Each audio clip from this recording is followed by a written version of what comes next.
I was manning the grill when my marriage snapped like a sun-baked plastic chair.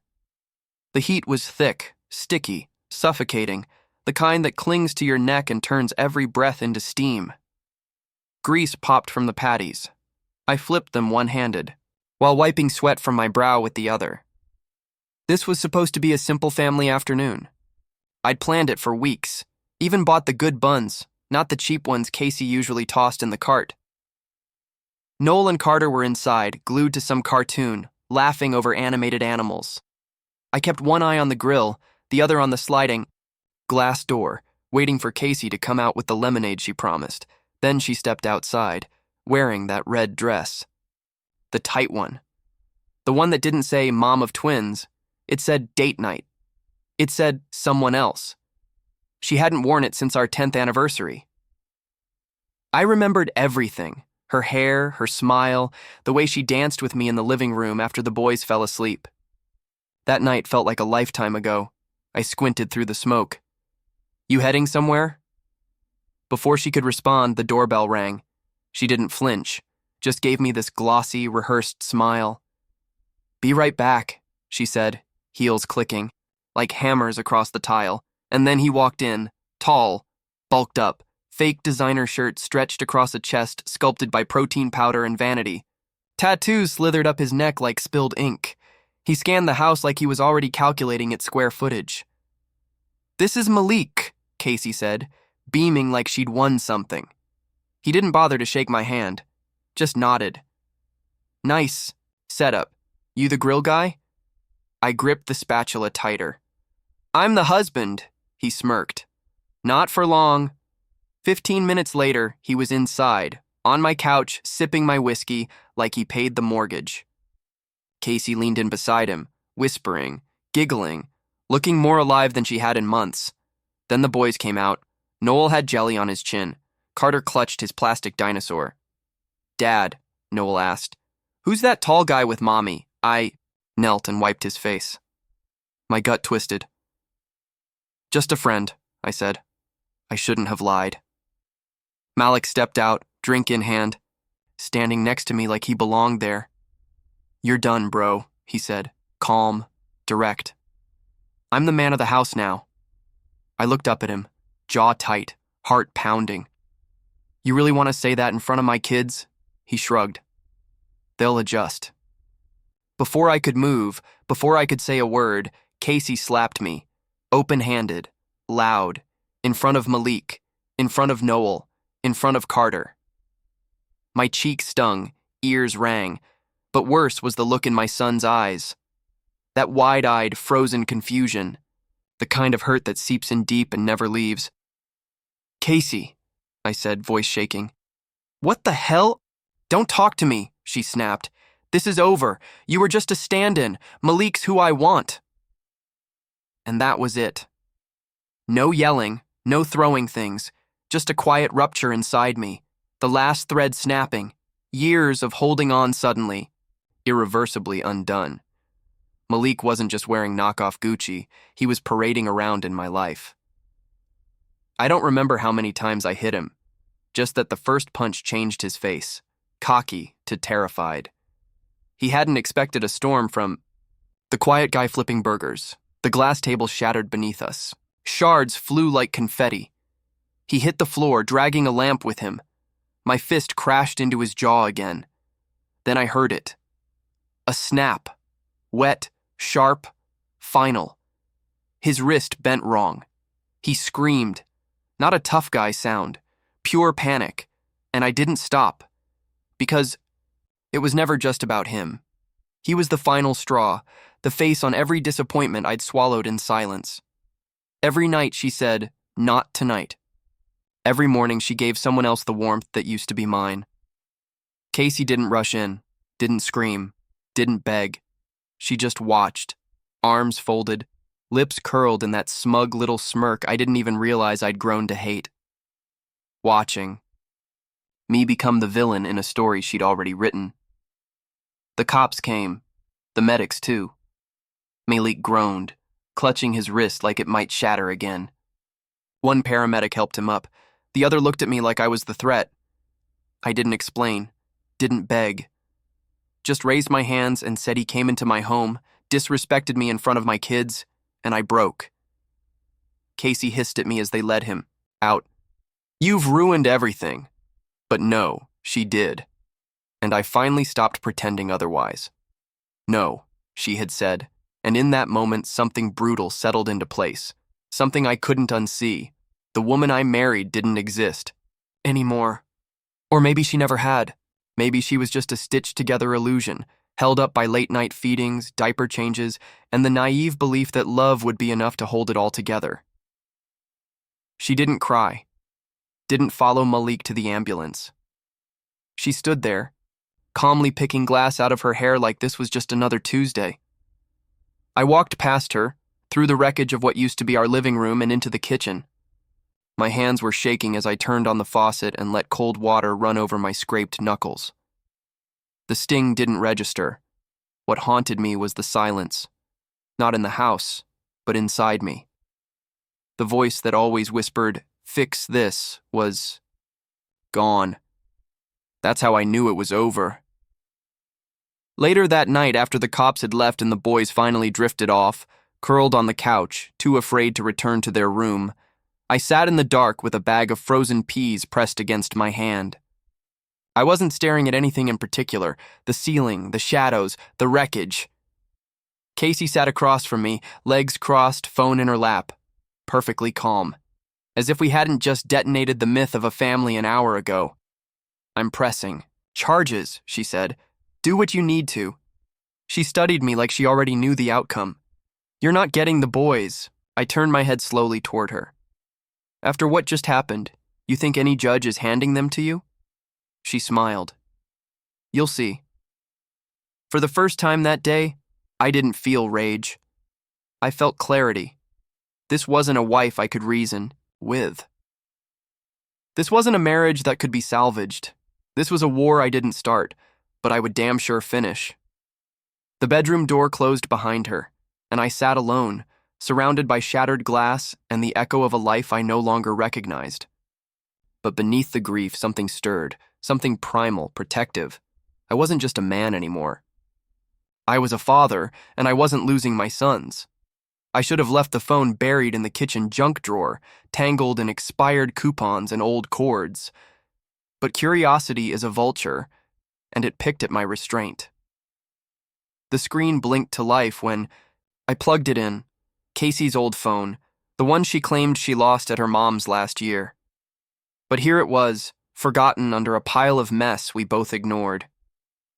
I waited until the house was silent. The boys were asleep, twin heartbeats finally, at rest after a day that should have been filled with burgers and backyard tag, not blood, paramedics, and police. No password. Just an old lock screen photo of our boys at the beach, grinning, captured in a world that didn't exist anymore. A knot formed in my chest as I tapped the gallery. I don't know what I expected. Maybe I hoped for pictures of us, some proof that this nightmare was a detour, not a destination. But what I found knocked the breath out of me. Dozens of photos. Not of me. Not of the boys. Of him, Malik, shirtless, in our bathroom, in our bed, with Casey, her lips on his neck, her face flushed in ways I hadn't seen in years. And the messages? "Tyler's gone. Come over. I miss your hands. He'll be grilling. Again today, LOL. Perfect timing. Spa weekends, girls' nights, family emergencies, all lies, all carefully coordinated. Then the video. I almost didn't watch it. My thumb hovered. My breath caught. But I pressed play. The screen filled with our bedroom, our sheets, our pillows, her voice low and breathy. He has no idea. It's kind of exciting. My world didn't explode. It imploded. Quietly. Completely. I sat there at 2:14 a.m., watching my life rot from the inside out. When she came down in the morning, she looked refreshed, damp hair, coffee in hand, like she hadn't just lit our marriage on fire. I slid the phone across the table. She glanced at it mid-sip. Smile faltered. Barely. Picked it up, tapped the screen, smirked. "You went through my things." You left it in our house, I said. It stopped being yours when you started filming sex. Tapes in my bed. She didn't flinch.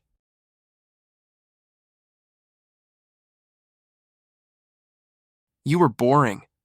That hit harder than any punch I'd thrown. Not because I believed it, but because she said it so easily. Like she'd rehearsed it. Like it was the excuse she'd been feeding herself to justify becoming a stranger. Malik made me feel alive, she added. I stood. My hands trembled, but not with anger, with control. You're moving out today, she scoffed. And go where? Malik's in a cast. He's not exactly in moving shape. You'll figure it out. I'm filing for full custody, she said with teeth behind the smile. Of the boys? I asked. The ones you abandoned for a guy with fake Versace and a rap sheet? You're unstable, violent. There's a police report. I didn't argue, just nodded. I finally understood what I was dealing with. This wasn't about heartbreak anymore. This was about control, about power, about winning. But she made one mistake. She underestimated a father with something worth protecting. That night, I boxed up her things, every heel, every dress, every spritz of perfume she used to wear for him. Lined them by the door like garbage awaiting pickup. She watched from the stairs, arms crossed. No shame. When I tucked Noel and Carter into bed, Carter whispered, "Are we still a family?" I said, "Yes, a different kind, but still a family." By morning, she was gone, and I wasn't her husband anymore. I was something else now. A man at war, a father ready to fight. I wasn't the one who left. Casey did. She packed up and disappeared for 10 months. No texts, no calls, just a silence that grew teeth. I was the one who stayed. The one who got up every morning, made peanut butter sandwiches with uneven edges, kissed scraped knees, and held our boys when the night got too heavy. Now she wants to rewrite it all, paint herself as the wounded one. She's back in town with a suitcase and a smile like she never vanished. But I remember. I remember watching Carter cry himself to sleep, whispering, "Why doesn't Mommy call?" I remember Noel standing in the doorway every evening, hoping today would be the day she came back. She didn't. I'm not the villain here.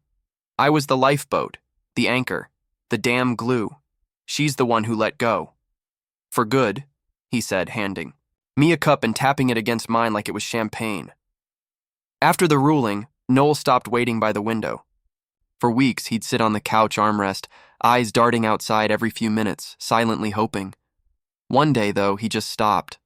No dramatic shift, just the quiet absence of his usual post. Carter stopped crying at night. No more soft whimpers. No more pleading for just one more hug. He began sleeping soundly, his shoulders lighter, his laughter returning. He started drawing pictures of our family again, always just the three of us. Me, Noel, and him. No empty spaces to fill. We found our rhythm again. Movie nights, pancake Sundays. We fought over toppings. Noel swore by chocolate chips. Carter insisted on blueberries. I finally mastered flipping pancakes without burning them, and they got used to my early morning renditions of song. Peace wasn't sudden. It settled slowly, like a soft hum. It was the sound of the dishwasher running, the giggles in the bath, the sweet scent of cinnamon and crayons filling the air, replacing the stale perfume and tension. The boys taped their drawings to the hallway walls, crooked and imperfect. I left them all up, even the ones that didn't align, especially those.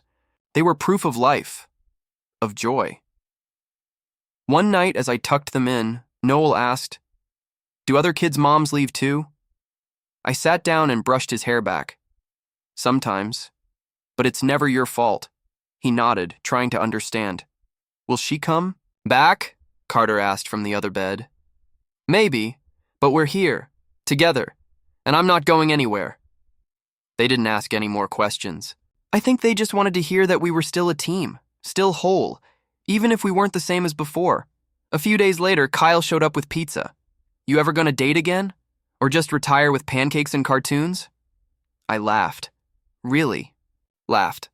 Right now, I'm married to spelling tests and bedtime stories. True monk vibes, he teased. The truth was, I didn't miss being someone's husband. What I missed was being seen, being heard, being valued. And now, every time my kids asked me to play, every time they shared their day with me, I was all those things. That was enough. One Saturday, we built a crooked blanket fort in the living room. Flashlight tunnels, secret snack compartments, blankets draped over chairs. Inside, we giggled in the dark, pretending to be pirates guarding treasure. Best day ever, Noel whispered. Carter agreed. Way better than when Mom was here. I felt my throat tighten, not from sadness, but from relief. Because kids feel the truth before they can explain it. And the truth was, we weren't pretending the past didn't exist. We were just making room for something better, something real. We were healing. The court gave me custody. But my boys gave me something far more valuable. Home. The sun set behind the rooftops, casting long shadows over the porch. I sat with a mug of tea, letting out a deep breath. Noel and Carter chased fireflies across the yard, their laughter rising in the night air. This was peace. Not the absence of noise, but the presence of calm. Not the end of chaos, but the return of joy. I wasn't waiting for the other shoe to drop anymore. There were no alarms in my chest, no tension behind my eyes. The war was over, and I was still standing.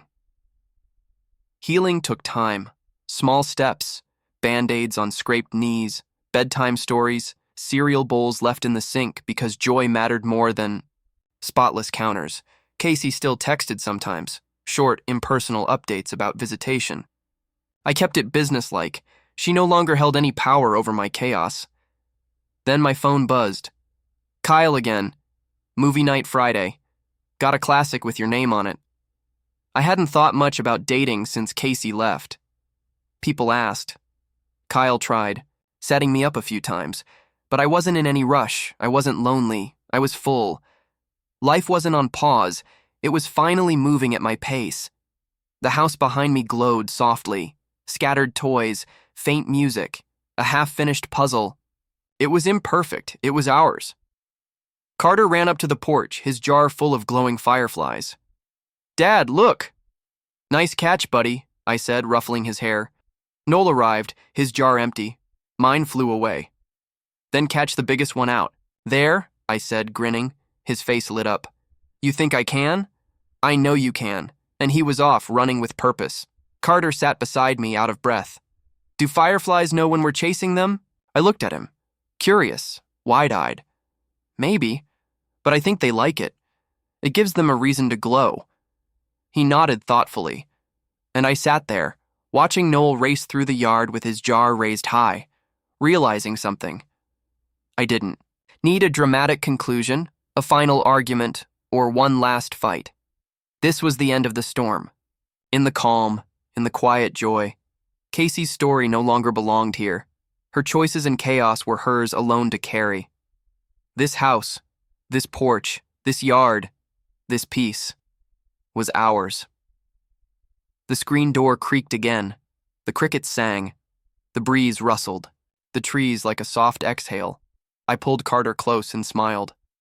Because if you're reading this, and you've ever found yourself drowning in broken promises, wondering if you can ever be whole again, know this. You didn't just survive. You rebuilt, and this time nothing fake crosses the threshold.